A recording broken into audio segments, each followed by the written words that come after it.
Do you think the Black Panthers were successful? Do you think that they were wiped out by the government, or how do you view the situation? I think that they were successful because they bred me. Mm-hmm. You know, I believe myself to be the offspring of the Black Panthers. Mm-hmm. You know, because I see and I learned from what they had. You know, they got did in by the media, their love for cameras, and an extremely sinister government, and they just happen to be born at the same time as a motherfucker named J. Edgar Hoover. So they just was his victims. You know what I'm saying? COINTELPRO, the counterintelligence program set up by J. Edgar Hoover, saw that the Panthers were doing a damn good job because all over the country they got this buzz, similar to how thug life is. Drug life? Thug life. Thug life. Yeah. Mm-hmm. So now, the Panthers got everybody talking about the Panthers and we want to be free and we want decent housing and talking good, not just bitch hole, you know, straight good. Mm-hmm. And they start infiltrating. Now, why would they do this to a young black organization? And why would you not think they would do it to me? They infiltrated them, meaning they got people to say that they were Panthers, they joined the Panthers, and they would start the ruckus. Like, say, let's go shoot up the botanical gardens or some shit. You know what I'm saying? And do it in the name of the Panthers, but it's a cop. Mm-hmm. You know what I'm saying? And everybody think it's the Panthers because he's dressed like a Panther. Mm-hmm. You know what I'm saying? And he's screaming the Panthers, but he's a cop. Mm-hmm. He's been sent by the FBI. They got papers to document this shit. You know what I'm saying? And straight up, where Fred Hampton is laying in his bed, they hire his bodyguard to give them a floor plan of this man's house, a floor plan of this man's house. This is what they did to Saddam Hussein. A floor plan of this motherfucker's house. The police is doing this. Had the police raid this shit in the middle of the night. Nobody asked shit, just shoot. This man dying in sleep. Mm-hmm. You know what I'm saying? And they knew where his bed was. You gonna tell me the police could not get that man? Mm-hmm. You think I can't read? You know what I'm saying? They asked me why I write this shit. You think I can't read? Mm-hmm. You think I don't know what went down? Mm-hmm.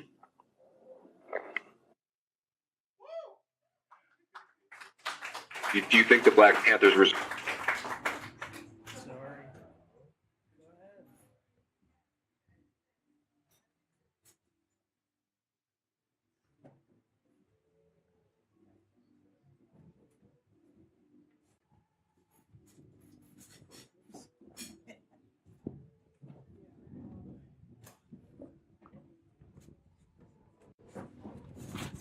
All right, y'all, we're gonna get started.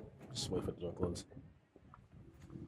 All right, so hopefully everybody in here knows what that clip was. Before we get started, I want to thank you guys all for coming out. I'm Kenneth, been asked to guest moderate here along with everybody else who's up here. We talked about this a little bit before. We didn't hand out agendas. This isn't NYU. So basically how we're gonna do this is, just so everybody knows, we all agreed up here we wanted to really more have like a conversational piece to this. I don't like panels, and I think everybody else kind of agrees that we don't like panels. So we're just gonna power through the panel part of this bit, and then we're gonna really start having more of a engaging conversation. Is that all right? All right.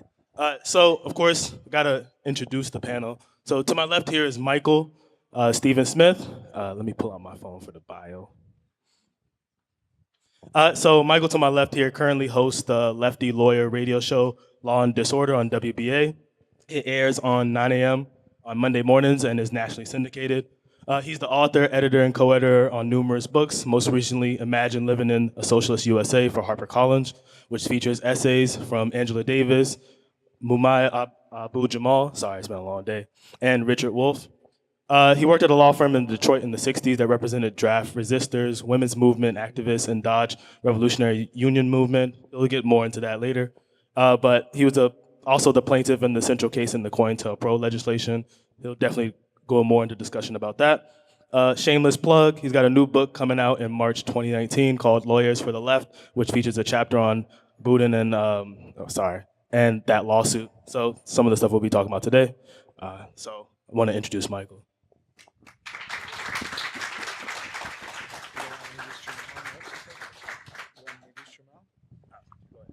I'm going to introduce Jamal Joseph.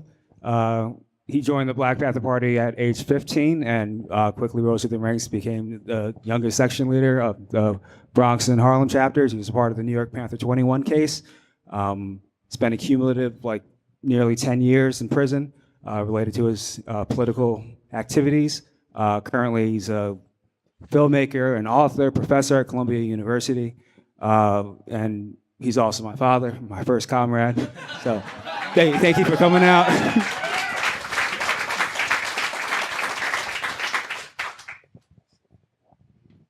So to really start off,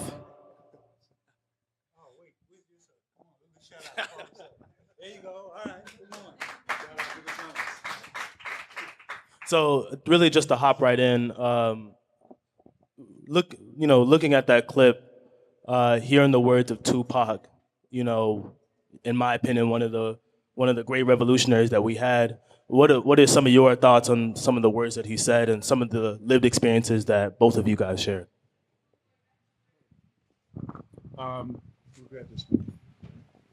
Well, hearing Tupac talk about COINTELPRO, it's personally very moving because Afeni Shakur was his mom. He's what we call in the Black Panther Party a Panther Cub. And he was affected deeply by the counterintelligence program because the New York Panther 21 case had all of the elements that Tupac talked about. It had the infiltration, it had the cooperation between New York City Police Department. They had an elite police unit called the Boss Unit, the Bureau of Special Services, cooperation with them, with the Red Squad, and with the FBI. The thing is that as much as we knew as young revolutionaries and comrades in the Black Panther Party, there's a lot we didn't know, and we didn't know what we didn't know. So I'll kind of end on that point because I want to come back to some of those things later about exactly how the counterintelligence program manifested and what it meant in terms of the loss of life and liberation for people who were in the Black Panther Party and other organizations and family members, mothers, fathers, brothers and sisters, and children of members of the Black Panther Party. That's great. And Michael, we're talking about COINTELPRO, but for people who maybe aren't as familiar, what are some of the elements of COINTELPRO? What is it? Some of the other types of things that we can identify for it.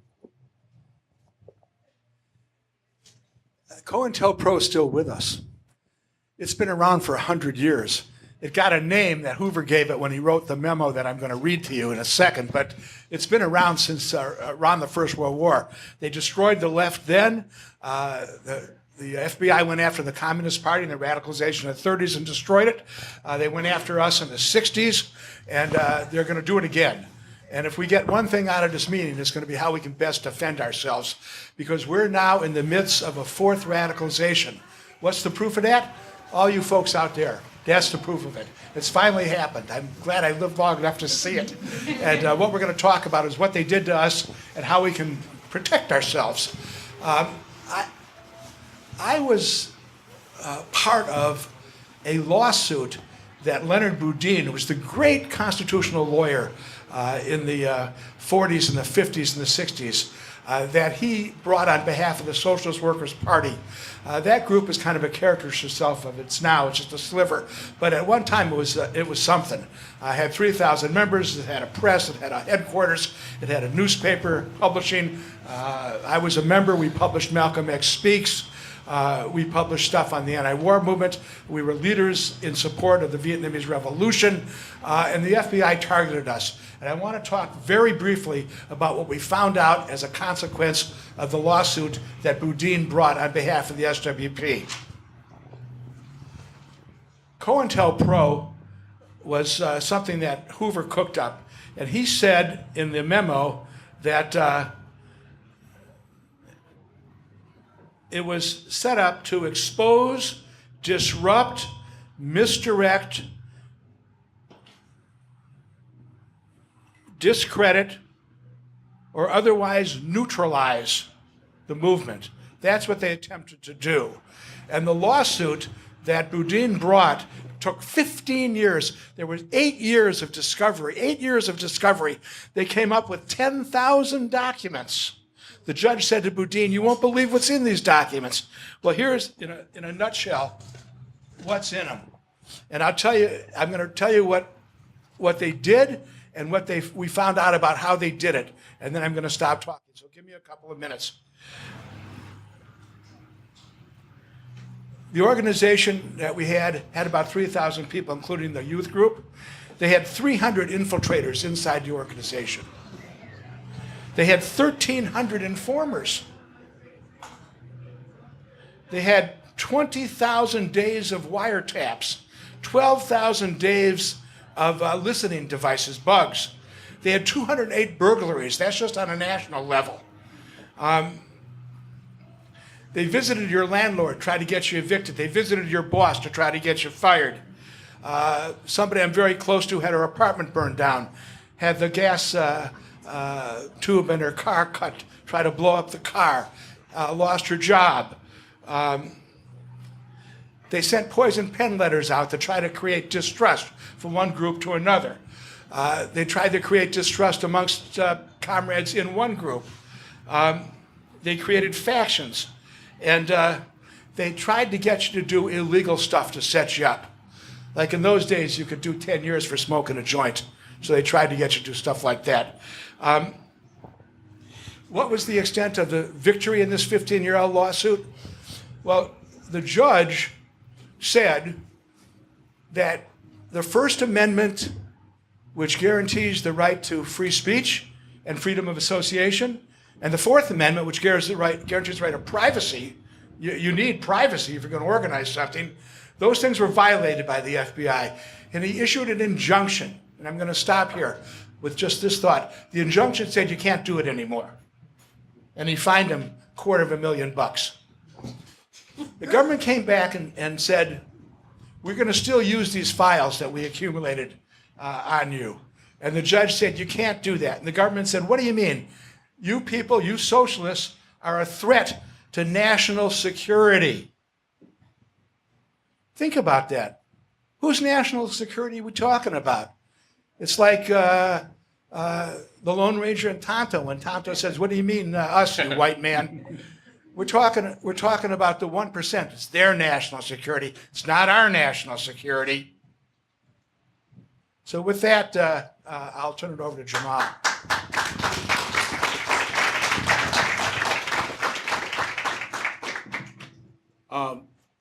I want to talk about Fred Hampton just for a moment. Tupac mentioned it in the phone interview that he was doing. Just a little slack. Thank you. Tupac mentioned it in the phone interview that he was doing. There was a guy named William O'Neill who was arrested by the FBI for stealing a car and taking it across state lines, which makes it a federal matter. O'Neill's assignment, rather than go to federal prison, was to join the Black Panther Party.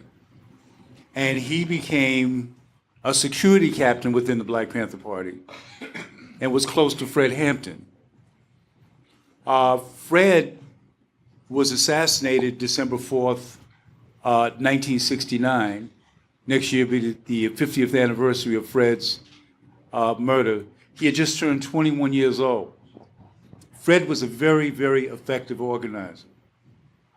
The term Rainbow Coalition was created by Fred Hampton, the Young Lords. He had politicized Cha-Cha Jimenez when they were both in county jail, who was head of the Young Lords that was the largest Latino Puerto Rican street gang in Chicago. There was a group called Rising Up Angry. There was a group of young white revolutionaries called the Patriots Party.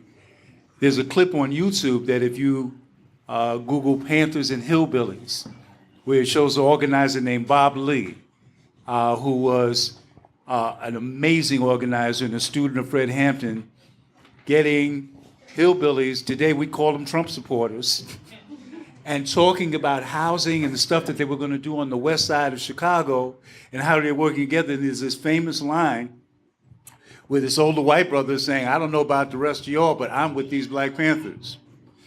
And they created that terminology. We think of it in terms of Jesse Jackson, but they appropriated that. After Fred's death, that coalition came together because they realized that it was murder. And then that same coalition elected Harold Washington as the first black mayor. And young Jesse Jackson said, oh, this works. So that's how it became part of the mainstream politics. This is the time when Fred Hampton's death warrant was signed. It's not so much that the Black Panther Party stood up against police brutality, the 10-point program, but the thing that J. Edgar Hoover hated the most about the Black Panther Party was this Rainbow Coalition organizing, and the program that he hated the most was the Panthers Free Breakfast Program. He testified about that before Congress. He talked about that. One of the acts of COINTELPRO against the Black Panther Party was a coloring book. I don't know if people have heard about this coloring book, that they said the Panthers were giving the kids at the breakfast program that showed police being assassinated and urging kids to take up arms and all of that. That was a coloring book that was put out, supposedly authored by the Black Panther Party, that was created by the FBI. And this is why Fred was targeted. I have to point out, it was at the same point in both of their lives that Malcolm X and Dr. Martin Luther King were targeted. When Dr. King was in Memphis, he was there, brothers and sisters, organizing black and white sanitation workers. He had taken the conversation just from civil rights to labor. And he gave that speech almost a year before his death at Riverside Church, where he talked about poverty, racism, and war. And I think we can agree that when we talk about the three evils of capitalism and things that come out, we're talking about the same things. When he began to enter that conversation, denounced the war in Vietnam as a war of capitalist exploitation, Dr. King's words, he was dead within a year. Malcolm X left the Nation of Islam and formed the Organization of African American Unity. Remember, he comes back from Mecca, and we all know the story. He said, I no longer believe the white man is the devil, because I have prayed with Muslims in Mecca who were black and who were white and who were Chinese. But it's the speech that Malcolm gave at Oxford University 6 months before his death, where he talks about capitalism and armed struggle. So at a point where you really engage the system and really identify what's really evil about the system, and you talk about those things that you need to be organizing around, is when you sign your death warrant with the United States of America. So Fred was murdered. And we know how cops came in and how many bullets were fired. I've talked to Panthers, my comrades who were in that apartment who got shot. Fred's, the mother of his child was in bed next to her, 9 months pregnant with Fred's son. But it took the People's Law Office, Jeff Haas and those dynamic young lawyers, filing a lawsuit because they couldn't get an indictment against Hanrahan and the police, filing a lawsuit that uncovered, and there was a Senate aide that leaked to them this program called COINTELPRO. And they were able to find FBI drawings of the apartment that was given to them by O'Neill. Remember, O'Neill was working for the FBI, not for the Chicago police. But the FBI supplied the information that the Raiders, as they're called, used to assassinate Fred Hampton, to assassinate Mark Clark, and wound 3 other Panthers that were in that apartment. So the way COINTELPRO looked in terms of the destruction of the Black Panther Party was that the FBI does not like to get their hands dirty. So what the FBI will do is gather information using their technology, using their informants, and then supply and incite local police departments that led various raids and assassination runs against the Black Panther Party. That was how COINTELPRO worked in a military fashion against the Black Panther Party. The other thing that you talked about, my brother, was that how it looked on a personal level were letters, people whispering into one another's ears after meetings, and this led to the split in the Black Panther Party, the East Coast, West Coast split that we hear about. I had conversations with Tupac about this. Tupac was my godson. And as much as he understood about COINTELPRO, when East Coast, West Coast happened in rap, we would talk about that. And I would say, Pac, you know what the FBI did to the Black Panther Party. You need to see what they're doing now to hip hop, what they're doing to you and the folks that you think that you have beefs with.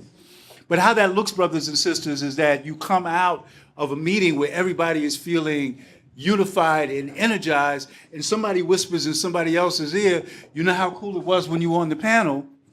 Well, Jamal is thinking that, that when you leave here, you spoke to someone that looked shady, and that maybe you're an undercover cop.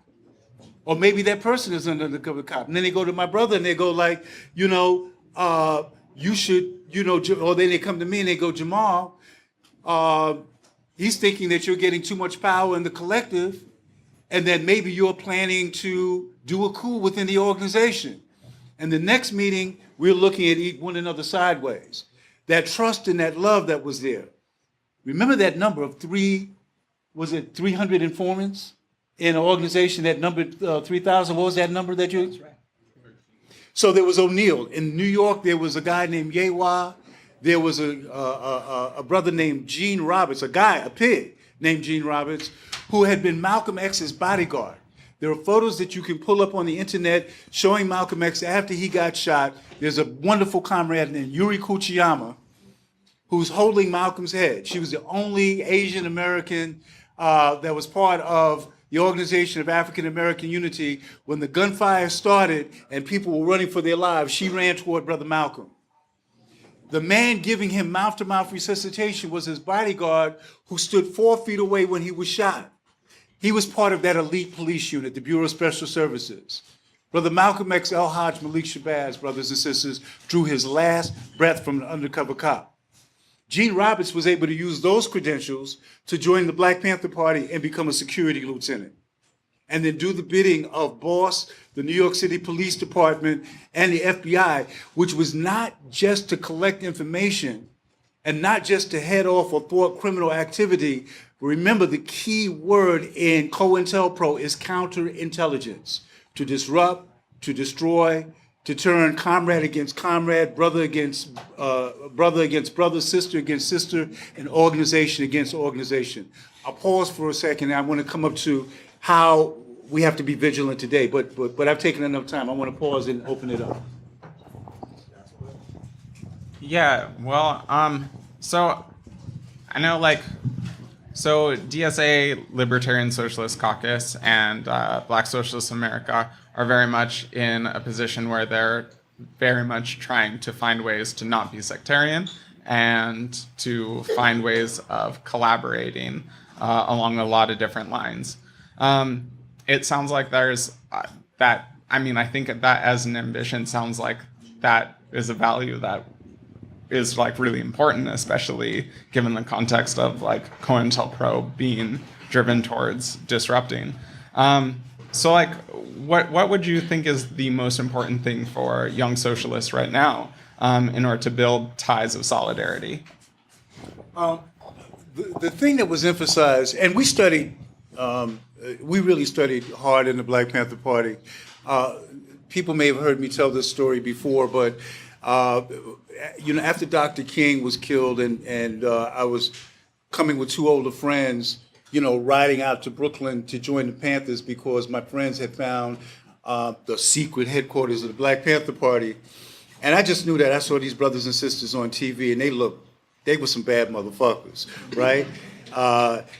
They stormed the state capitol of Sacramento when they were trying to change the gun control laws, because remember, the Panthers were on the streets of Oakland, California, and Seattle, Washington, policing the police with shotguns and law books, reading from the law books their constitutional right to bear arms, to observe, and to defend themselves.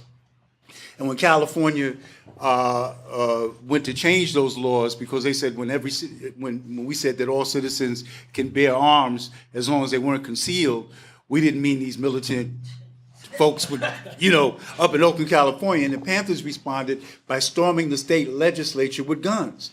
And all of the powerful white politicians were there when the Panthers stormed in. And they did exactly what you would think these older, powerful white men would do at a time like that. They were ducking. They was like, what the fuck?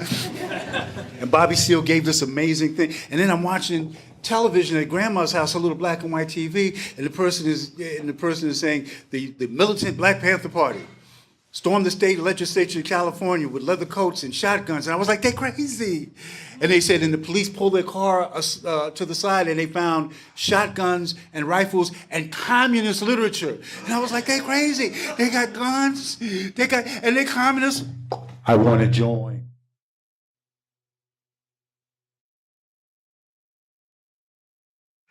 Sound effect. We're riding out to Brooklyn where the first Panther office opened.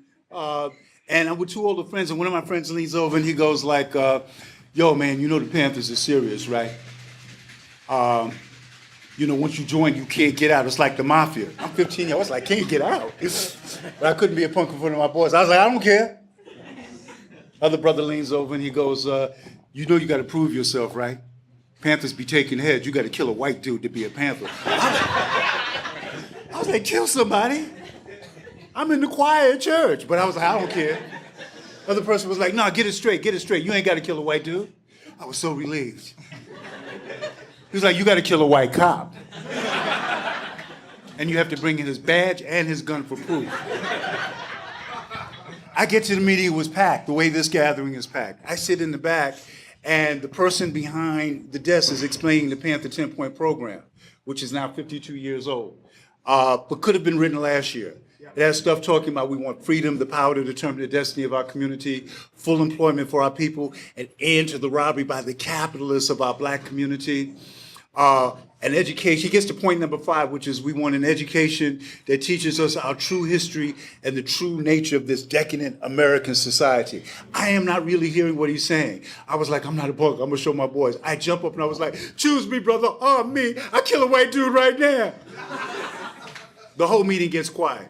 He calls me up, come here, young brother. And I'm standing next to the desk and he reaches down in the bottom drawer. My heart is pounding. I was like, he's gonna give me a big ass gun. And he hands me The Weapons of Liberation, brothers and sisters, autobiography of Malcolm X, Solo Nights by Eldridge Cleaver, quotations for Chairman Mao. And I'm thinking this is a test. And I said, excuse me, brother, I thought you were gonna harm me. He said, excuse me, young brother, I just did. And here's what's key. As I'm walking back to my seat, he said, young brother, let me ask you a question, since you came in here so mad at white folks. He said, if all these racist pig police that are in the community, that are shooting people down, locking people up, he said, if they were black and the people being brutalized and put in prison were white, he said, if all of these store owners that are in the community ripping people off with high prices, spoiled vegetables, rotten meat, if they were black and the people being ripped off were white, he said, and all these jive time fascist pig politicians, he said, they're exploiting and oppressing people. If all of them were black and exploiting and oppressed were white, would that make things correct? And I thought for a second, I said, no, brother, seems like that would still be wrong. And for the first time, he smiled. He said, that's right, young brother. He said, this is a class struggle for human rights, not just a race struggle for civil rights. Study those books so you know what real revolution is about. But the work that you did each day, to really speak to the question, was the work in the community. Chairman Mao said all theory is based on practice. And so you could be a Panther, and we had people who joined the Black Panther Party who were what we call the lumpen proletariat, right? Brothers and sisters who weren't working, welfare moms, people getting out of prison, Vietnam veterans, students, the population that, that Fanon called the wretched of the earth. But the thing that defined you was the work that you did in the community. It was that breakfast program in the morning, because we realized that concepts of freedom, liberation, revolution, that when you're talking to poor people who are struggling, those are abstract concepts. They're not abstract to us here tonight because we've eaten at least once today, maybe several times today. We go home to warm places. We have the ability to get around. But to someone who is hungry, who is starving, freedom is a meal, brothers and sisters. And the Black Panther Party organized that breakfast program saying, we hear that kids are disruptive, black kids are not learning, but maybe it's hard for a 5-year-old, 6-year-old to listen to a teacher talk about 3 apples plus 2 apples equal 5 apples, and his stomach is growling. So you organized around that need. Liberation for somebody that is cold and tired and sick is a warm, dry place to sleep. So you start organizing around housing, you start organizing around those needs, and that work defines who you are. That's the work that to us made a brother and sister good. You could say that they were political, but the best compliment that you get is that brother or that sister is a good worker, that they're out in communities doing stuff. The basis of what we have needs to look like this, but the movement looks like that beyond the streets. That rainbow coalition of disenfranchised people that maybe don't read as well, that maybe is not as articulate, that maybe can't tell you the different lines of factional, of ideology, but that understand that I have a basic love. Ask anybody in the Black Panther Party, what's the number one thing that we were taught? When I tell you that we studied, we studied. We studied. From Lenin, Mao, Che Guevara, Amilcar Cabral, we studied. But ask them what's the number one thing that we were taught to believe. And they will answer it like this, I guarantee it. We were taught to have an undying love for the people. And we were taught that all power to the people means all power to all the people. It does mean black power for black people, but it means white power for white people, brown power for brown people, red power for red people, yellow power for yellow people. And when you organize around that, when you're defined by the work, that's what makes you get up at 5 o'clock in the morning when your apartment is cold. And our apartments were cold. We didn't have special condos because we were Panthers. You know, oh, y'all are revolutionaries, you get heat. We was washing up in cold water to feed kids that weren't our kids, organizing in the welfare centers, in the schools, in those houses where rats were biting kids when they sleep, then going on community patrol, and then riding home after working 16 hours, having only slept 4 hours that night. And you see the cops have their guns out on someone that you don't know by name, but you understand that's your brother and that's your sister, and you get off that bus and you stand between the cops and that person with their guns drawn. What makes you do that is not hatred, and it's not simply ideology. It is an undying love for the people.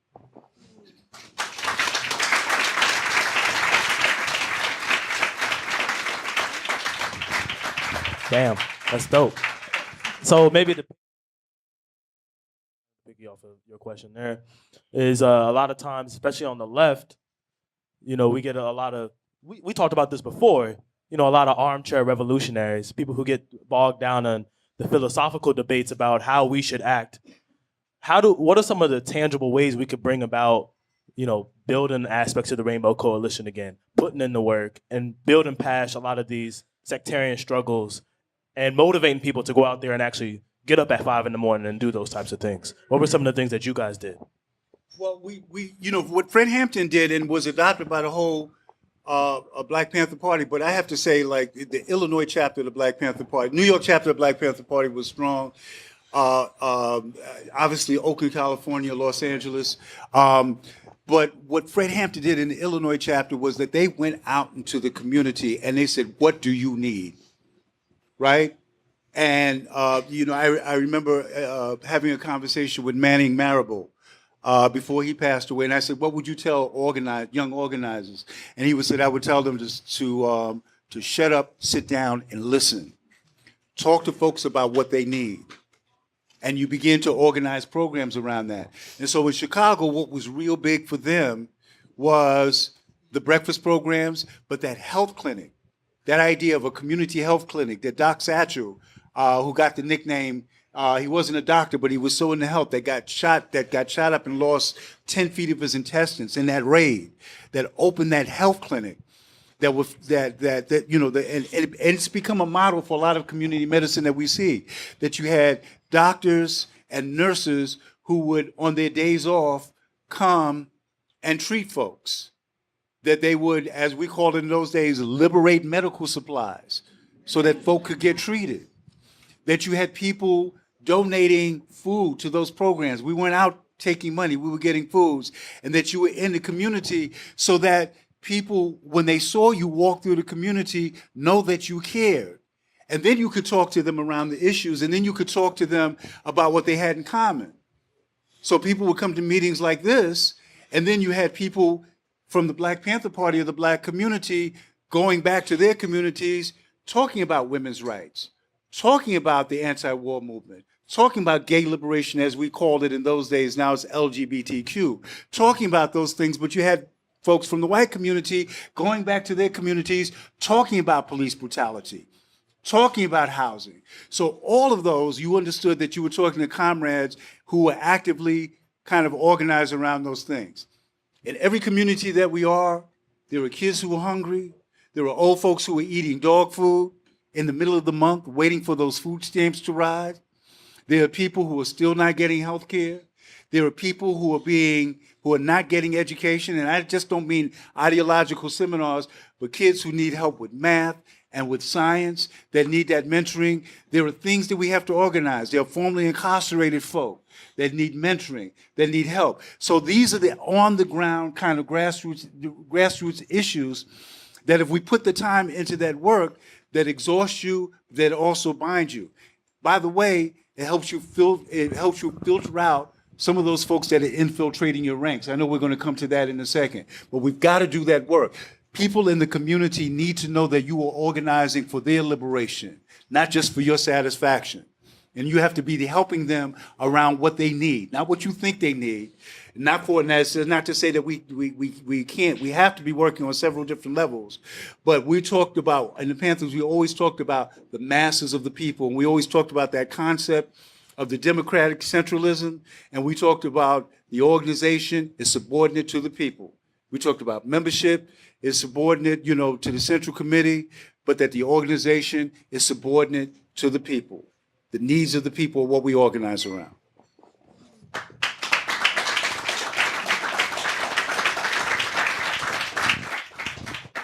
So there's obviously a lot of interest around the security aspects of what socialists need today, and I think maybe you can both speak to that a little bit. I mean, I know for me, there's been a lot of speculation around a lot of the murders of different Black liberation protesters in Ferguson, and I just actually found out yesterday of another one that has been killed, and so there's a lot of concern around okay, so there's a really important need for recognizing our safety, and what are some different ways in which we can ensure activist safety?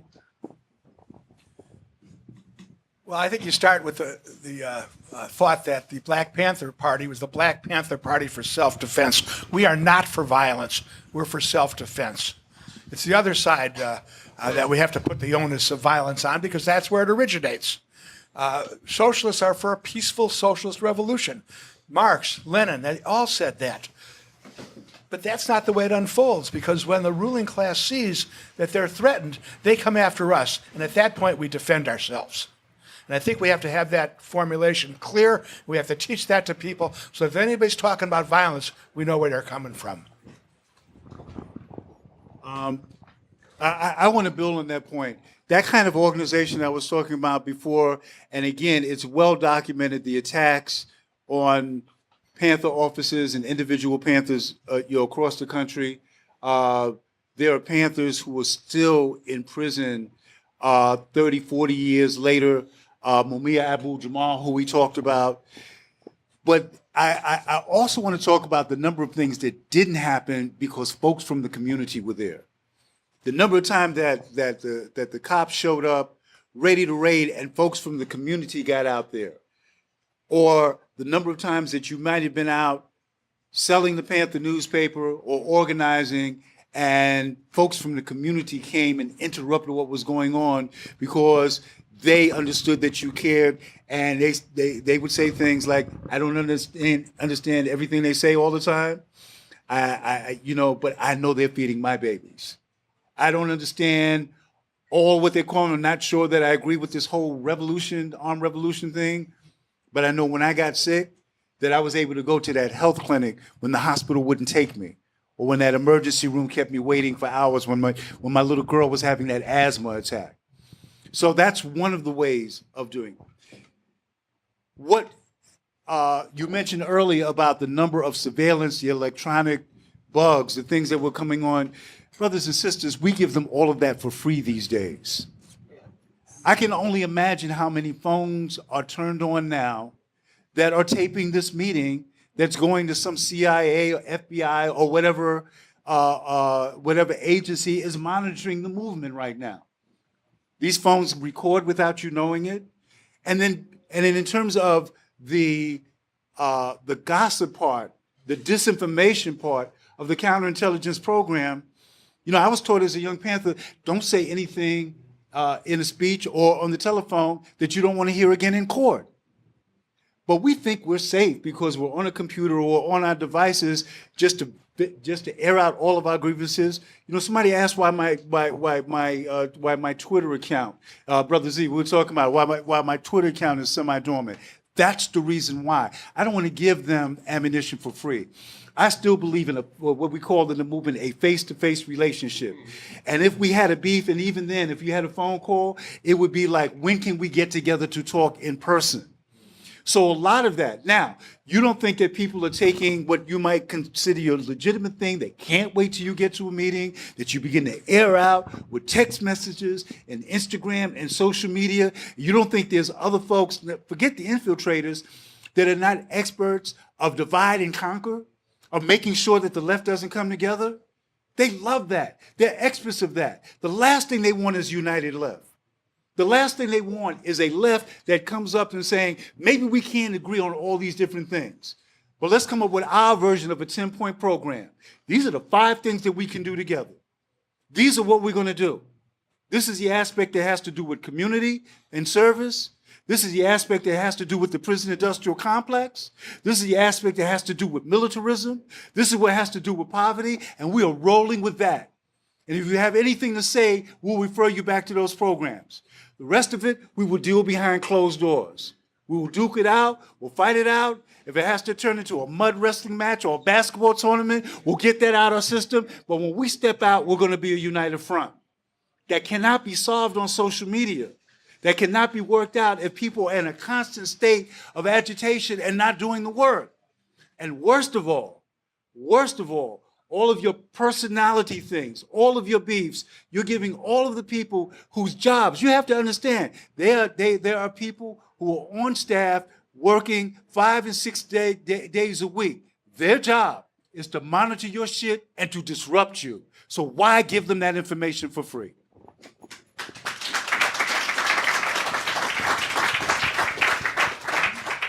Go ahead.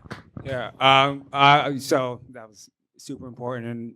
And what do you think that we have the sort of entire history of the left, and then we sort of are living in a really unique time where we have like a sort of fascist demagogic president who's reinforcing messages on television every single day. So what of the unique conditions of like this sort of heightened like consciousness on the right and sort of this rise in white nationalism, what are the ways that we can like sort of extrapolate out from these like community organizing programs and sort of deal with the sort of brown shirts that exist and organize around that while still being super aware of the state's intervention and sort of cooperation with that? Well, you know,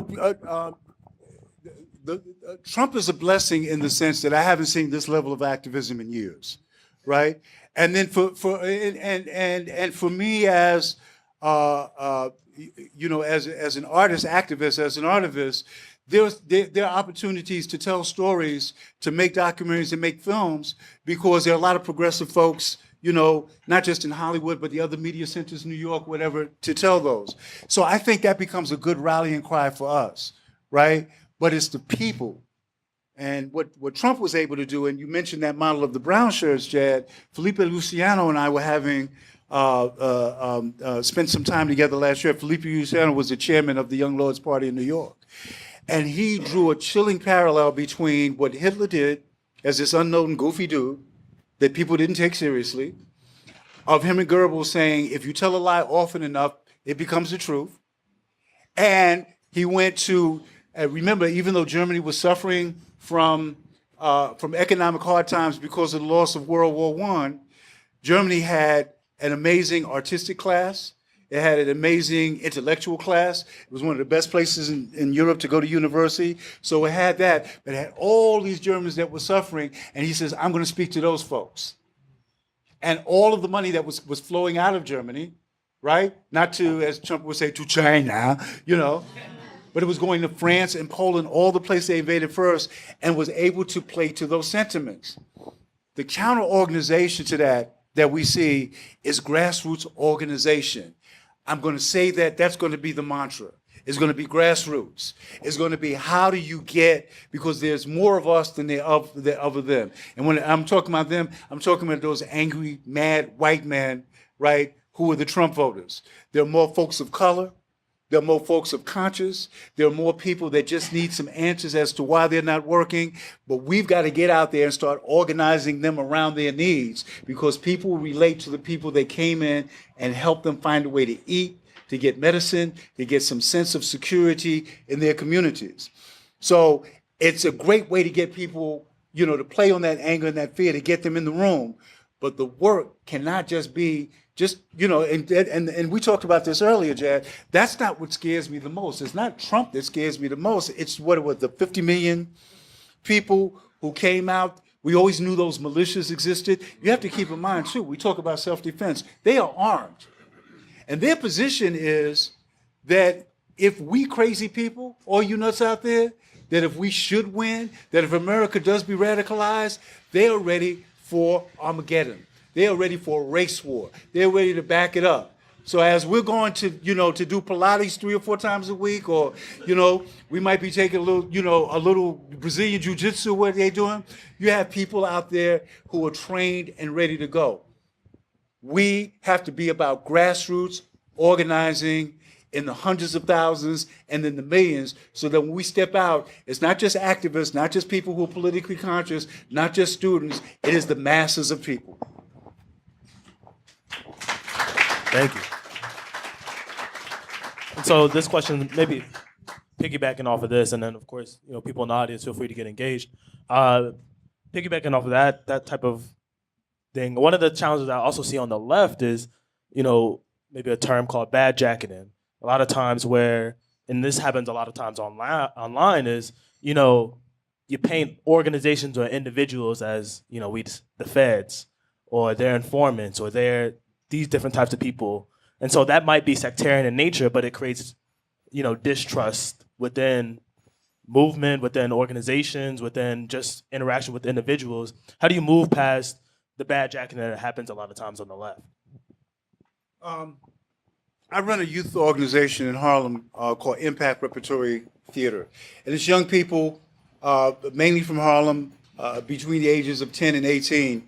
And if you ask them the number one thing that I hate, and they affectionately call me Uncle Jamal, they will answer gossip. And we do workshops with each group each year about counterintelligence program, and we talk about how gossip was used, labeling, bad jacketing, to destroy lives and to destroy individuals. You have to be vigilant. Sister Sonia Sanchez does a great thing where she says, I want you to try to see if you can go a week without saying a bad thing about anyone. And they've come out to see Sonia Sanchez. They love her as an activist. They love her as a poet. And you can see people tighten up. How am I going to do that? I can give up some caffeine or some vaping before I could do that, right? And this may sound a little corny, but when you really start rooting yourself in that, then when somebody tries to come to you about someone else, or someone says, Ken was in the meeting saying bad words, and they go like, not that brother. I've seen him be very upset that some things were wrong, but he refused to say something bad, and he refused to say that we should take any action until we sit down in a group in person, maybe with cell phones outside so that stuff is not being taped, and try to work that out. It seems so simple and so basic, but it is a powerful weapon. If you become that movement where that doesn't exist, if that becomes one of your bylaws, if that becomes one of your fundamental principles, you create a safe space, but you also shut down about 75% of what any counterintelligence program or whatever name they have for it now that we'll discover in 5 or 10 years. You take away the teeth of 75% of how it operates.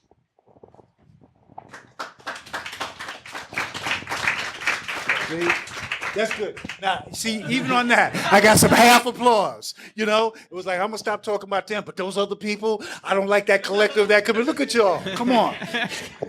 Go ahead, John. I was going to say, do we want to open it up to the audience? Yeah, before that, I wanted to, and before I get to your question, one of the things that I think before we open up to the audience, because obviously the audience is going to have a lot of questions, one of the things I wanted to ask, really, when we have this intimate time up here, is some of the things we were talking about, is moving forward, what is the future that you see for all of us in terms of movement, in terms of struggle, in terms of our own individual treatment of progressing socialism forward?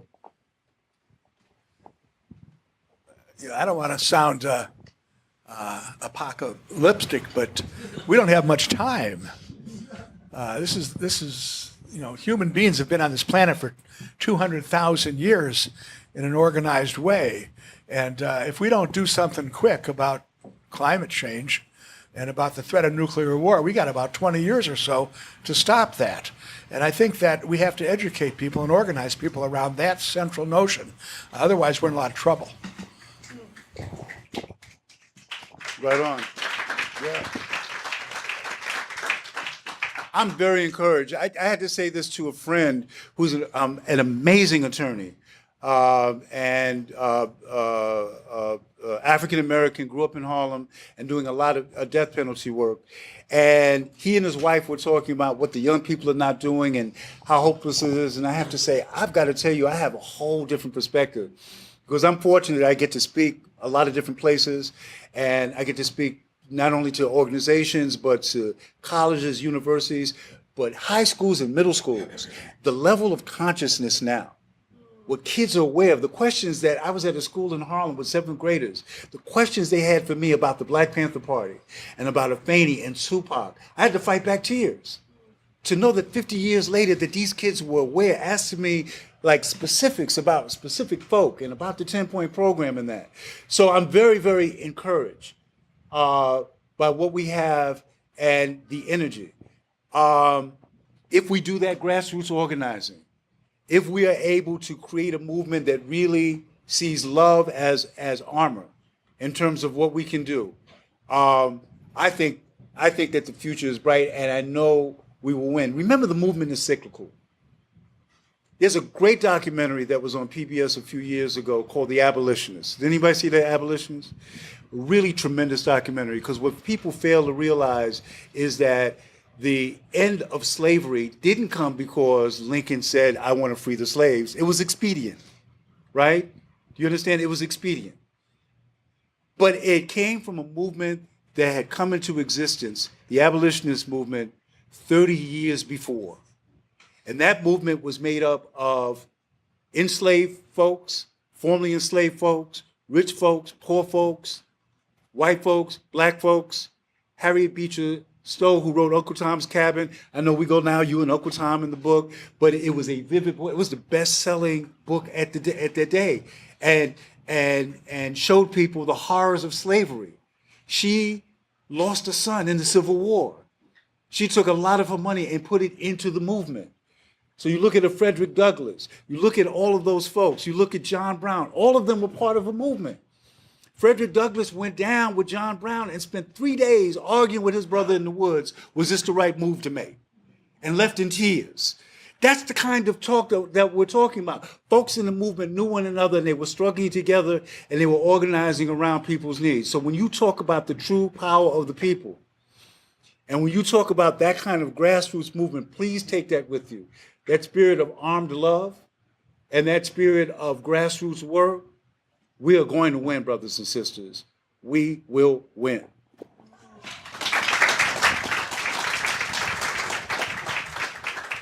So I know we have one person back there. John?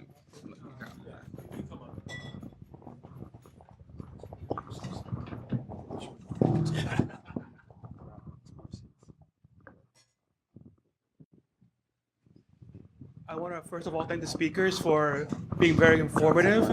I have learned a lot in the past hour regarding how important community outreach is, how fundamental it is in organizing. I'm a member of DSA. I joined in 2014, right before it blew up. So when I joined DSA, Democratic Socialists of America, it was like an irrelevant small organization, mostly made out of people who are really immersed in theory, not doing much about it.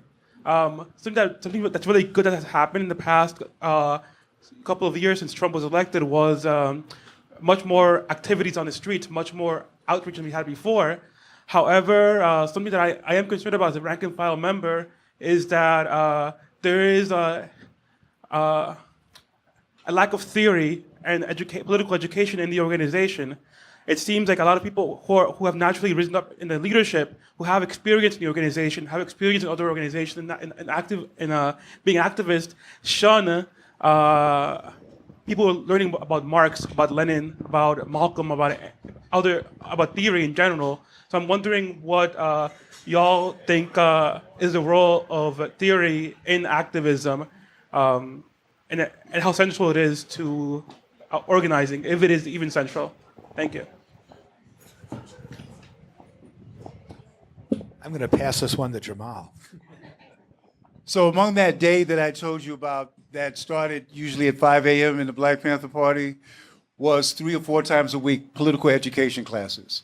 And sometimes your PE class would be from the 10-point program. Sometimes it would be from Fanon. Sometimes it would be from Mao, from the Red Book. Sometimes it would be from the New York Times, just to read it and point out the contradictions.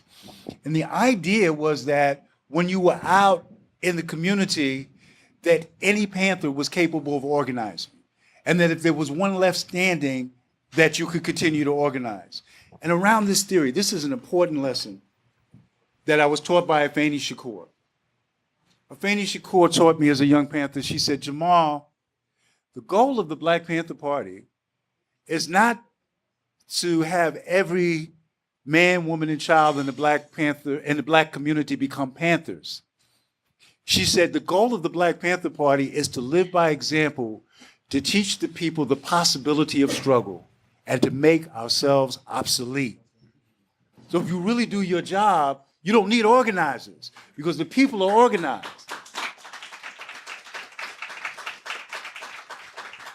To that end, knowing what you're saying, so that it's almost if you start talking and somebody was like, you DSA, right? I was talking to somebody just last week, and it's not just kind of random things. You know, everybody should bring their own vibe and their own personality, however you speak, however as we used to say, to break it down. And it would be amazing to see not only Panther leaderships, but young Panthers be in a college classroom and debate a professor who might be a PhD in economics to a standstill around economy, around capitalist economy and Marxists, but also then be on the street with a brother and sister and break it down so that brother and sister on the corner could understand what was happening, right? And not that they were being communities and switching up, they just understood organization and what we were fighting for so well that they could make everybody understand. So yes, political education and having a curriculum and having, like, what do we want a member to be? What do we want them to be about? What do we want them to be able to do? What's the message we want them to bring? Whether they're talking to somebody else who is educated and smart, or whether they're talking to someone who's semi-homeless on the street. It's real important to have that foundation, that grounding.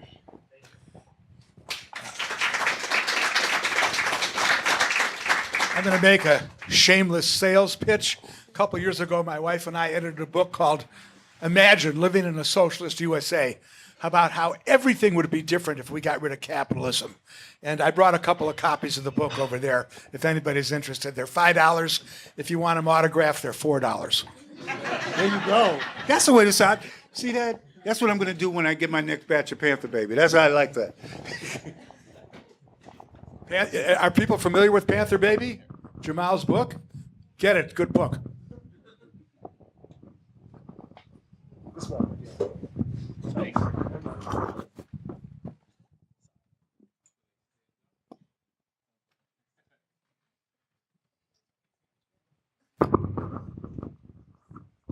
Hi. You're a very impressive speaker.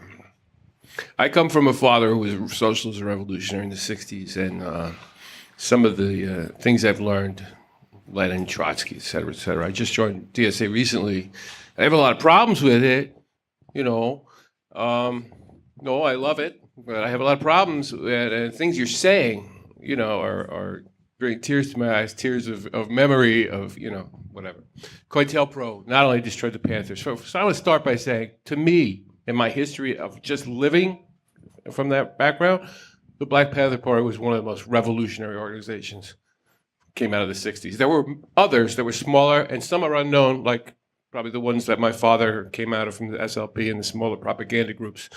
But, you know, the level of harassment from the right and the capitalists and, you know, the right, whatever, was horrible. We've all, you know, suffered. And I worry about it all the time. But anyway, things that, key things that I worry about within the, maybe I shouldn't say this, and some of the things I'm going to say might sound like an agent provocateur for the whatever the COINTELPRO is right now.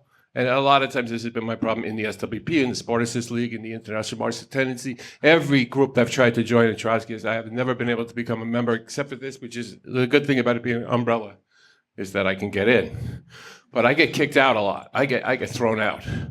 I argue. I don't know. I'm not a little rough around the edges, but I consider myself a real revolutionary. See, I'm wearing a button. Build a revolutionary liberty. This is just a premise, so you know who I am. And I might sound like I'm the agent provocateur, but I am not. I assure you. You mentioned democratic centralism. There's a bylaw in the DSA that you cannot. You can't be a member of the DSA if you are also a member of a democratic central organization. I think that should be something DSA should focus on to get rid of. And we probably should struggle for DSA to become a political party if we can, or at least we should get rid of that. Because I think, I don't know if Panthers had them. I think from what you said, they did have democratic centralization as organizing place, well, a united front. Also, arms, and the whole question of violence. I think Malcolm X's one of his speeches that always stuck with me was like, when you start talking to me about violence, what are you talking about? They're always going to paint us. The enemy's always going to paint us as violent. Self-defense is the key. Violence is part of it. Yes, we would love to have a peaceful revolution, but good luck. It's not going to happen that way. And also class, focusing on class. Not you talk about the people. I know because you're a Black Panther that I'm probably not arguing with you. I'm just picking at a couple of things to the audience, really, to say, not just focus on the masses or the people, because the people, that language can be used by the right to organize the petty bourgeois right-wingers.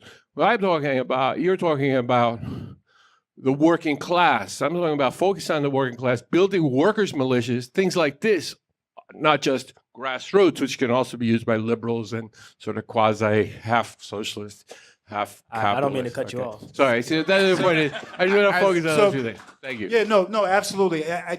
There's not, we talk like there's nothing you said that I disagree with. So, but even when we talk about working class these days, we're talking about working poor, right? Because most working folks are a paycheck or two away from homelessness, from struggling. Everybody is living in perpetual fear. One of the biggest weapons is credit, right? Capitalists invented this thing where I can hook you, you can have anything you want, and you are hooked to the system, you are hooked to working and all of that. So a united front, and I'm glad you used that Rainbow Coalition, the Panthers did a conference organized, and it was, out of it came the National Committee to Combat Fascism, and created this idea of a united front. And grassroots folks from all over the country came, where organizations came to begin to talk about what are those things that we can agree on and that we can work on together. And that's such an important conversation to have. We will never work it out. There will never be one faction of the movement that becomes the gold standard or the people's standard for how everybody should be thinking, what they should be doing. But I guarantee you, even if we were to do it tonight, that you'd be up, and by 3 or 4 in the morning, we could leave saying, here are 3 things we all agree on, let's go to work on that. That's what we have to do as a movement.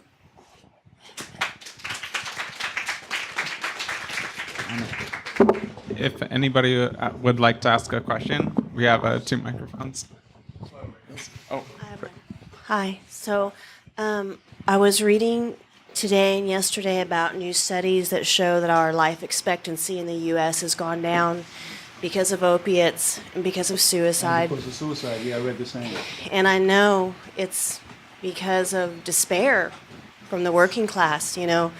I've lived here for a long time, but I'm from Kansas, so I know a lot of people who still are on the factory floor, who work on Boeing, and they see all of the contracts go, to Airbus and that kind of thing. And also because of the Republican experiments, they're totally bankrupt. I mean, the despair is real. And so what do you say to those people? I mean, how do you help? I have friends who are doing stuff like running for councilman and that kind of thing, but the despair is real. children go to school like 4 days a week.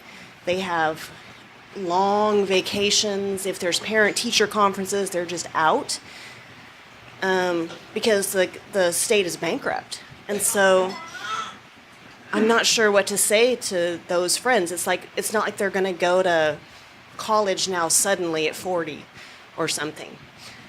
And so I guess the despair of the working class is something that I worry a lot about. I know that's why people are committing suicide. Absolutely. So I'm not sure what to. Is that a question? I mean, so I guess it's what I'm thinking about a lot, like how to help. I know Kansas is not the only state. Kentucky's one, Illinois is one. So. Yeah, this is where it takes. Go ahead, please. Well, the short answer for it is socialism. The long answer is how do we get there?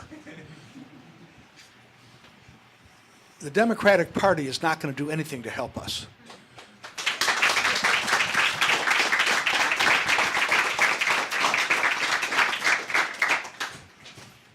Had Bernie Sanders taken up Jill Stein's offer to take over as the presidential candidate of the Green Party, we would have had a mass left-wing movement, but he didn't do it.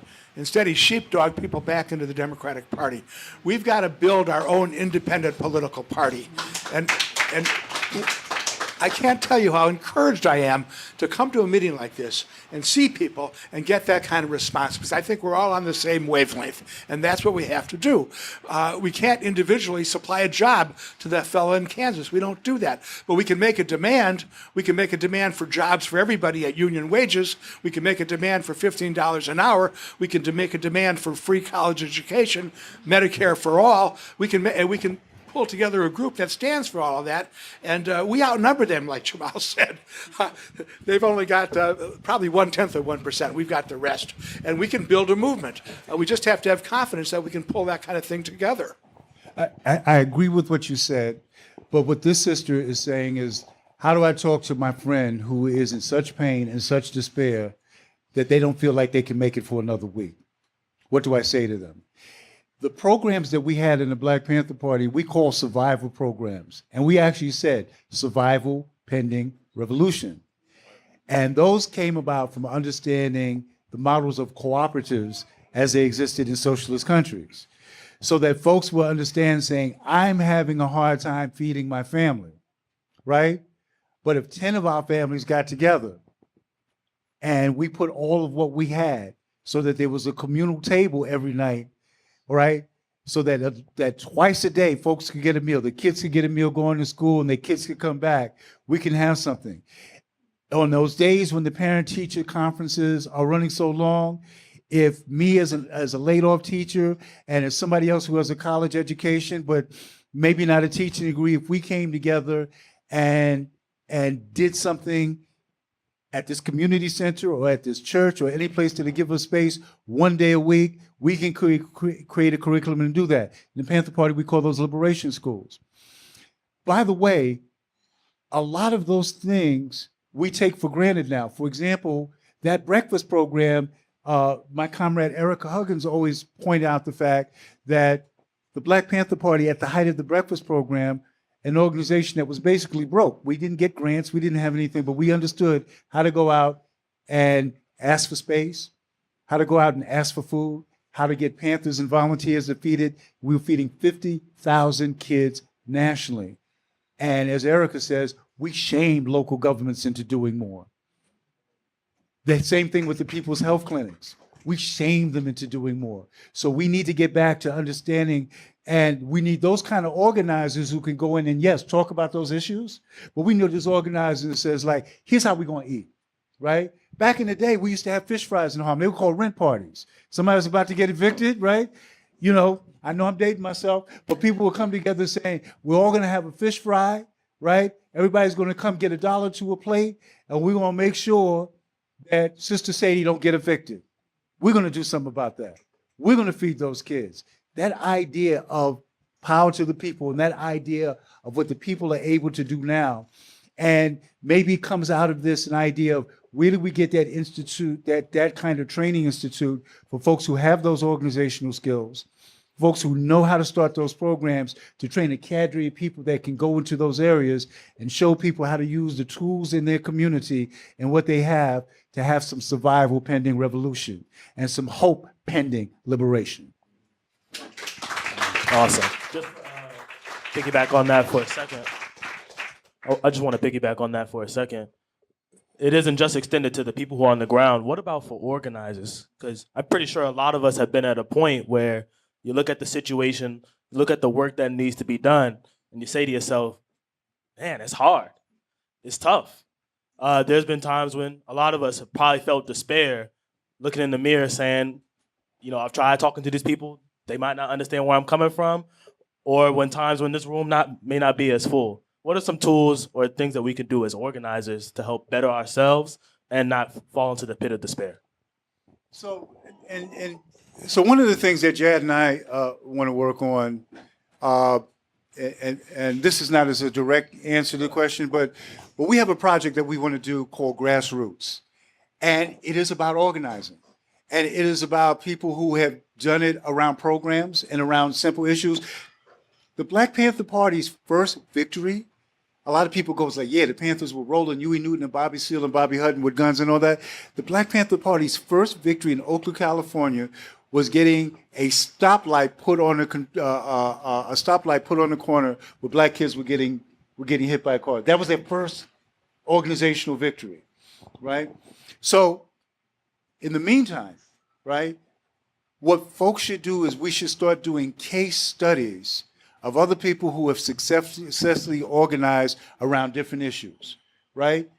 And that can be part of the PE class, right? This is a case study. These people may not be really political, they may not be socialists, but they figured out how to do something in that particular community. How to get a traffic light, how to help homeless folks, that was some, how to deal with lead poisoning, how to get the city to pay to lead poisoning in this particular block, how to get people to pay to the incredible asthma rates that were here. How did they do that? There's so much that's out there that we can learn for how people did that, right? Those case studies, and then seeing how we can begin to implement those in the communities that we're organizing in.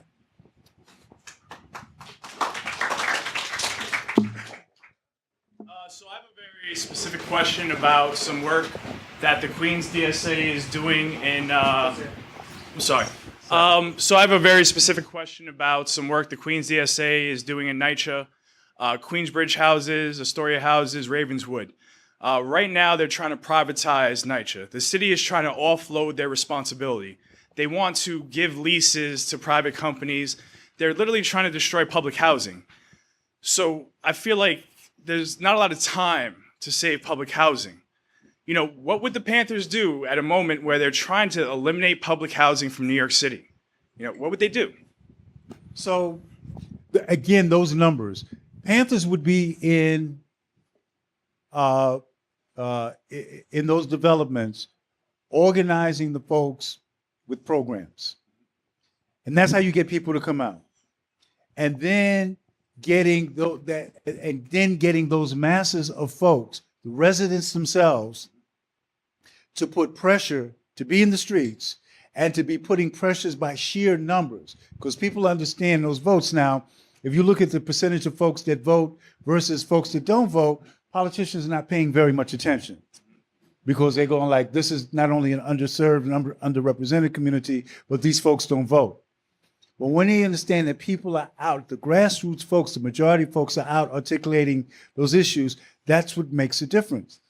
The student movement helped end that war because of the masses and the masses of students that were out there. Not just that, but going back into their communities and talking to their parents who were business leaders, who might have been congressmen, who might have been politicians. It's something when your kid comes home from a college break and saying, I'm not having Thanksgiving because that's a fascist, we robbed, from the Indigenous People Day, and you're a fascist warmongering pig, Dad. That stuff works. We don't think that it works, but that works. So those numbers of folks in the street so that you have however many hundreds of thousands that are out there doing, that's the work. But it starts with starting to organize them around their needs. So that's the transition we're trying to make. So we're in the communities, we're canvassing, we're having these conversations, we're listening, we're not talking, we're not trying to be anybody's savior.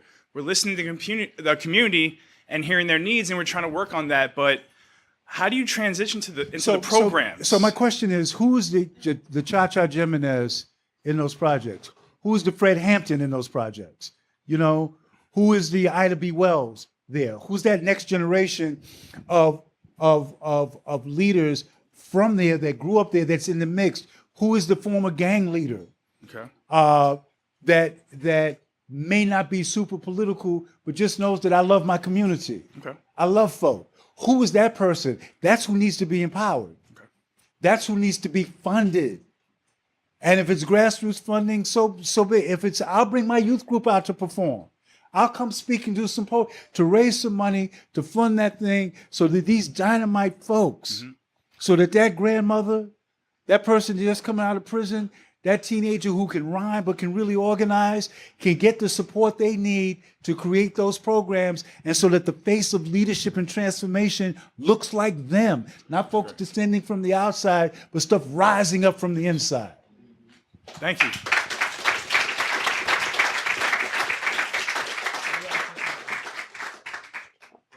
Don't go away, sis. Thanks. I'd like to know more about the history of COINTELPRO, and I'd also like to know, given what you said about the Socialist Workers' Party finding out through their lawsuit that fully 1 in 10 people in the party were agent provocateurs or were, infiltrators.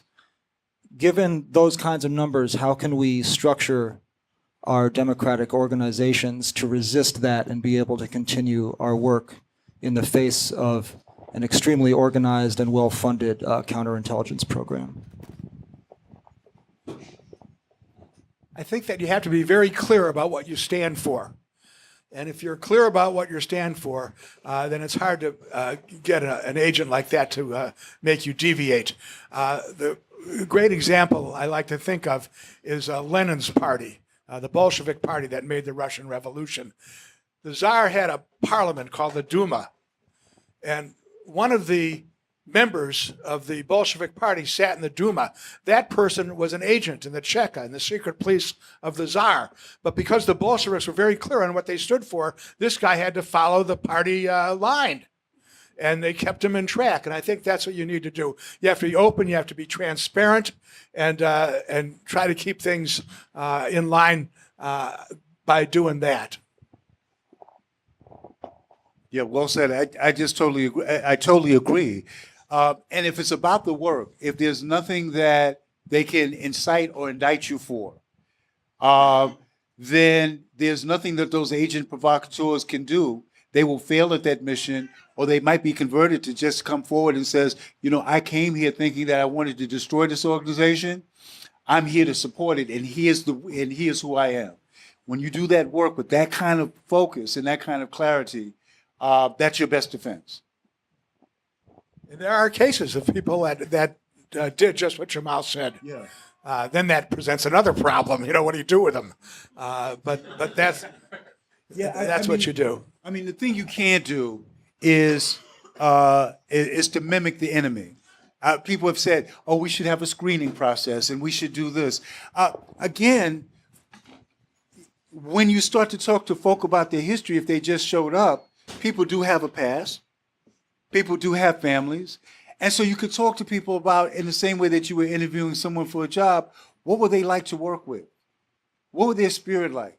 How I can tell if somebody was really in the movement? Because, at the height of the Black Panther Party, there were maybe 15, maybe 20,000 Panthers. But boy, if I listened to it, there were like 5 million of us, right? Because everybody was like, my daddy, everybody was in it. And so this is, and I don't blow up anybody's spot. I don't say if I, because I was, an officer, because I was a lieutenant and then a captain in the organization. I don't do that. But this is what I say.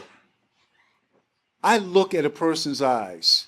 If they say they were in the movement, in the Black Panther Party of the Young Lords, I watch their eyes when a baby is crying in the room. or when an old person comes. And I can look at their eyes and see how they relate to that child. If I see love there, if I see concern there, I would say they were around us. If they weren't part of us, they were around us and something rubbed off. So I can't say enough that if we begin to animate the center of what we're doing for love for the people, love for liberation, that begins to set a very, very high standard for your work and for your behavior.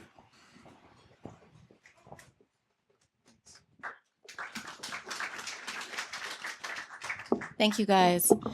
I think we have learned a lot from the Black Panther Party. I don't know if we've internalized those lessons, but I think we've developed a kind of new vocabulary to describe some of the same issues we've been experiencing for years. And what I want to know is what you think about this notion of intersectionality. It's a buzzword that just describes essentially the fact that a lot of the oppressions we all experience are shared, right? But I think one of the things that we experience in these social justice circles is, I'm not really sure how to describe it, but a pitting of issues against one another. So whether it's immigration or police brutality or Palestine or whatever it is, we find that our coalitions are fractured. It's almost as if you can't work on one thing and something else, or, at the political level, we're willing to forego immigration rights for Black immigrants if we can get them for others, or there's always a kind of quid pro quo, and we haven't really formed a united front around any of these issues that are also interconnected. So I just wonder what you all think, or what you think the Panthers would say, or how they would advise people working on the front lines of a myriad of issues as to how to really practice intersectionality in a way that is meaningful and effective, particularly in this political environment where there seems to be a added bonus points to getting people to sort of clip one another off, if you follow me. Yeah, that's a great question, and the answer is in what you said. This idea of a united front, this idea of this conference that the Panthers held, and then creating these a national committee to combat fascism, but the work of the committee members was to work on each other's projects. So you had people. So not everybody that worked in the breakfast program or the health clinic in Harlem was from Harlem or was Black. And by the same token, when anti-war rallies were happening and other rallies, we worked on those in support. So there was always support, and there were always people from other organizations and from other committees working with each other. And in our political education classes, we were saying that we understood that capitalism is an octopus, and that we have to deal and wrestle with all of those tentacles in order to get to the nerve center, in order to destroy it. And you have to keep saying that and keep saying that and keep saying that. It's like having a family member, right? And someone in your family might, be suffering from, a particular illness, and somebody else is going through, having gotten laid off, and somebody else just had a fire. You don't pay attention to one thing as a family. You figure out how to deal with all of those things to help your family. The more we start thinking of this movement as a family, and the more we start understanding that all of those issues are our issues, the more we can build that united front.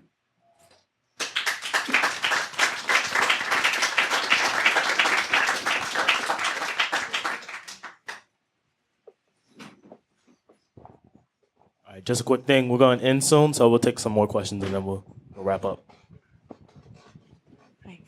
Thank you. So what that guy was talking about earlier about the DSA from Queens and how you told him to prop up the people who live there. So I'm really a bad speaker. Sorry. I wanted to know. So, a lot of the leaders in the Black Lives Matter movement have been assassinated, and I was wondering, how do you reconcile propping up people in the community with them being safe? Does that make sense? How do you protect people even though they're being propped up? Because I travel in a lot of anarchist circles, and we have a policy, don't photograph. because if it gets online and hey, there's that person, now we get to target them, and the alt-right and Nazis, they love to dox people. So we have to make sure to keep their identities a secret. So that's a really powerful thing. So if you have an identity, you can use that identity to hurt the movement. So how do you reconcile propping up the people who are in that movement with keeping them safe? Thank you. It's hard. It is a risk that everyone takes when you become an activist. I like to think of it as empowerment, and in the sense of going into those communities and seeing where the natural leadership lies and seeing how you can empower them and how other folks can know that they have to be vigilant and use those lessons of history, from Black Lives Matter to what happened through, the civil rights movement and Black Power movement and anti-war movement and, labor movement, the women's movement, and just understand how important it is for all of us to watch each other's back when strange things begin to happen. And the Panthers, we couldn't go out alone. When you went out into the community, you had to move in 2s and 3s. And you had to check in every so often to let folks know that you were all right. And so you have to build those systems so that people know how to watch each other's back and how to be safe and how to always have someone around. But we can't abandon the idea that it's going to take some organization and it's going to take leadership coming from within those communities. This is very, very important work. Not just us coming from the outside, but leadership coming from those communities, and that leadership developing programs that people in those communities are feeling the direct effect, those survival programs, is a key to building a mass movement. Someone told me a great example of civil rights movement. And when Dr. King and other folks would march from a particular community, there were folks from the community that would join the march. But here's the most powerful thing. There were folks in the community along the way that had water. They were coming out on their porches, giving water and giving food to people while they were marching. They understood that they had a role to play in the movement. I may not be able to leave my kids. I may not be able to go on this march, but I'm damn sure going to make sure that those marchers are fed. And then when they get too tired, they can sleep in my house or sleep in my backyard that night. And real movements understand that you engage people at the level of their ability and their awareness. And we used to say that means that we will let the bakers bake, and we will let the carpenters build, and we will let the teachers teach, and we'll let the healers heal, but there's a place in the movement for everyone.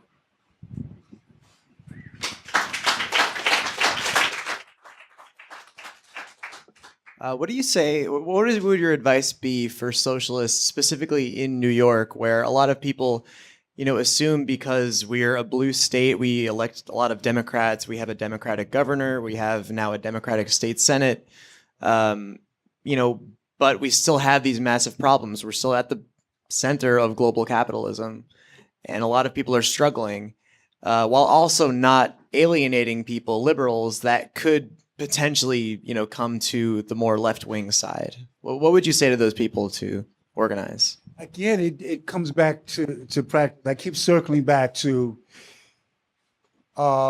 when people think of Dr. King, they think of Montgomery, a bus boycott.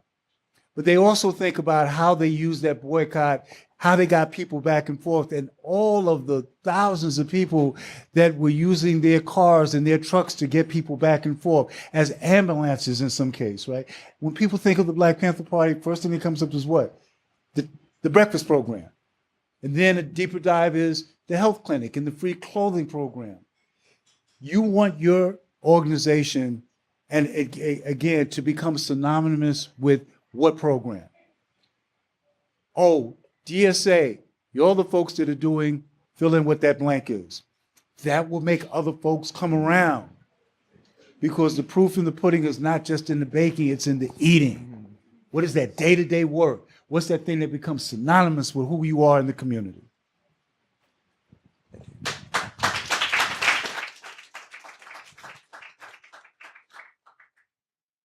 We're going to take one more. I just have a question about, we talked about love and unity, and what I stumble over is that, and the question about intersectionality, is that I am a white woman and I have this disease of racism in me. And so if I want to be in community with people, I feel that I need to look inside myself and not just kind of be I don't know, one of those good liberals, you know, it's like, so I don't know how to, you know, is it a thing that I go back to other white people and push that? But I mean, especially Jamal, I hear you talk a lot about love and unity and staying together, but there's so much muck inside of us. It's a disease. And so if I want to jump into the love and the kumbaya, so to speak, and walk away from looking at myself and looking at what's in me, how do you, I know there's intersectionality, but how do we touch on racism and talk about racism, especially from a white person's Yeah, you know, we have to do the work, right? The work of transformation, right? And so this is the part of the work that you say, even as I'm working on myself, I'm doing some other things, right? It would be like whatever a particular thing that we want to come over, some bad habit that we're doing. We don't shut down everything else while we're working on that particular thing. We're saying, like, I'm getting fitter, I'm going to lose the weight as I'm doing certain other things. I'm going to overcome this, or I'm going to learn a new language as I'm doing these other things. So the work and being involved with other folks, the best way for us to do it is to, in a way, even as we're struggling with that, we got to get over ourselves. You know what I mean? It's not all about us, and it's not all about us being totally correct before we serve. So in my organization, Impact, we teach the young people that they're leaders of today, not leaders of tomorrow, that they're activists now. And one of the things that I like to say when I speak is that there is no start date to activism and no expiration date for dreams. We have to do the work each and every day. And the more that we can get outside of ourselves and be engaged with other folk, the better it is for our own transformation, our own healing. If we try to figure it all out, if you try to figure anything out at a time, Jad and I are working on a screenplay now. He's helping me with the pilot that I'm doing, a television pilot about Panther Baby. I'm trying to adapt it. And a lot of times we will stop saying, let's just figure this scene out. You know what I mean? What's the inside and the guts of this particular scene, and do that as a building block to the whole thing, right?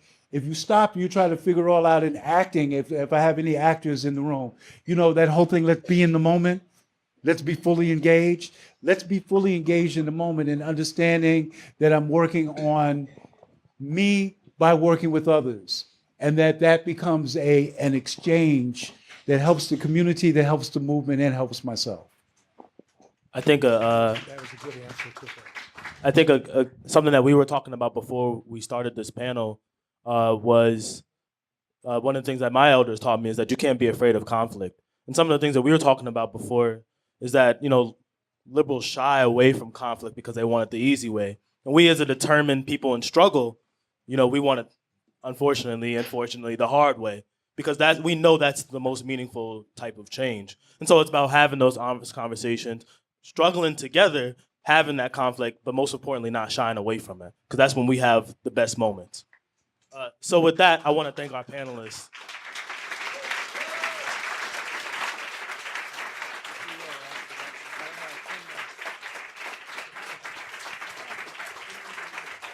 Before we end, I also want to thank the Star Bar for having us. If you haven't donated to us paying for this space, because space is very important, paying for the labor of the panelists and the people who are serving drinks and food, please do so. Also, BSA, you know, we really haven't talked about them today. I want to thank them for hosting this as well with DSA. Yeah. And there's a new Black Socialist website. Do you know the URL for that?